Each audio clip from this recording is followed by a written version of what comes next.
আবার চলে এলাম আপনাদের সামনে আমাদের রান্নাঘরে। আমি আজকে একটি রান্না করব ধনিয়া এগ কারি। এই ধনিয়া এগ কারিটা রান্না করতে লাগবে সেদ্ধ করা ডিম, পেঁয়াজ, আদা, রসুন, কাঁচা লঙ্কা, ধনেপাতা আর সেদ্ধ করা কাঁচা আম, আর লাগছে নুন, হলুদ, স্বাদমতো চিনি লাগবে, আর সাদা তেল আর ধনের গুঁড়ো।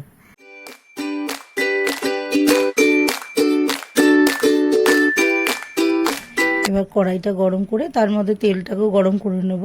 এবার তেলটা গরম করার পর ডিমটাকে নুন হলুদ মাখিয়ে এবার কড়াইতে ছেড়ে দেব, দিয়ে একটু হালকা করে ভেজে নেব।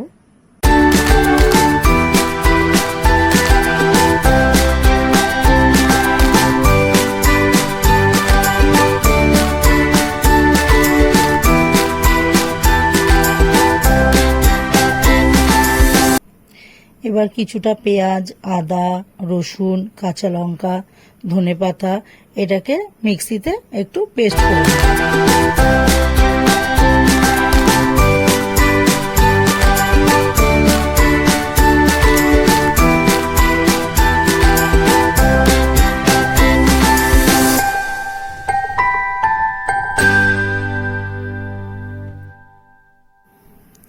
এবার তেলের মধ্যে যে বাকি পেঁয়াজটা আছে সেটাকে ছেড়ে দেব, ওটাকে দিয়ে একটু নাড়াচাড়া করব।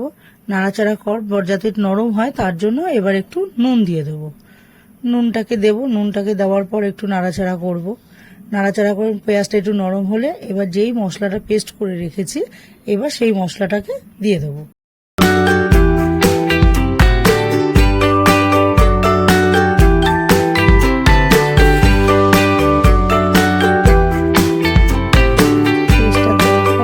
এবার যে সেদ্ধ করে রেখেছিল ওই কাঁচা আমটা একটু জলে গুলে ওই জলটাকে দিয়ে দেব।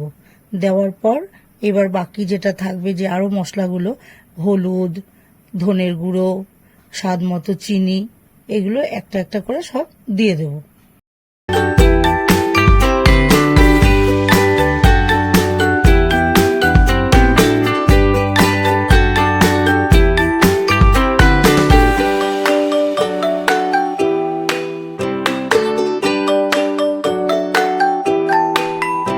মশলাগুলো সব দেওয়ার পর মশলাটা কষানো হলে এবার ডিমগুলোকে সব আস্তে আস্তে দিয়ে দেব। দিয়ে এবার ওটাকে নাড়াচাড়া করব। নাড়াচাড়া করতে করতে যখন একটু কষানো হবে তারপরে আস্তে একটু ঢাকাও দিয়ে দেবো। এবার ঢাকাটাকে তুলে নিলাম, নিয়ে দেখলাম যে গ্রেভিটা আমার জল টেনে এসছে, ডিমের গায়ে মশলাটা লেগে গেছে। তাহলে এবার আমি গ্যাসটাকে বন্ধ করে দিলাম, দিয়ে আমি ডিমটাকে এবার বাটিতে ঢেলে নিলাম।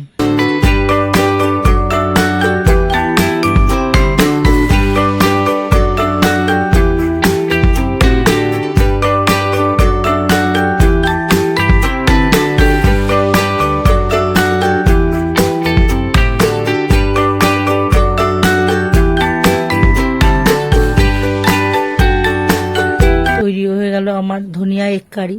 যদি রান্নাটি আপনাদের ভালো লেগে থাকে তাহলে লাইক করবেন, শেয়ার করবেন, কমেন্ট করে জানাবেন, আর অবশ্যই সাবস্ক্রাইব করবেন।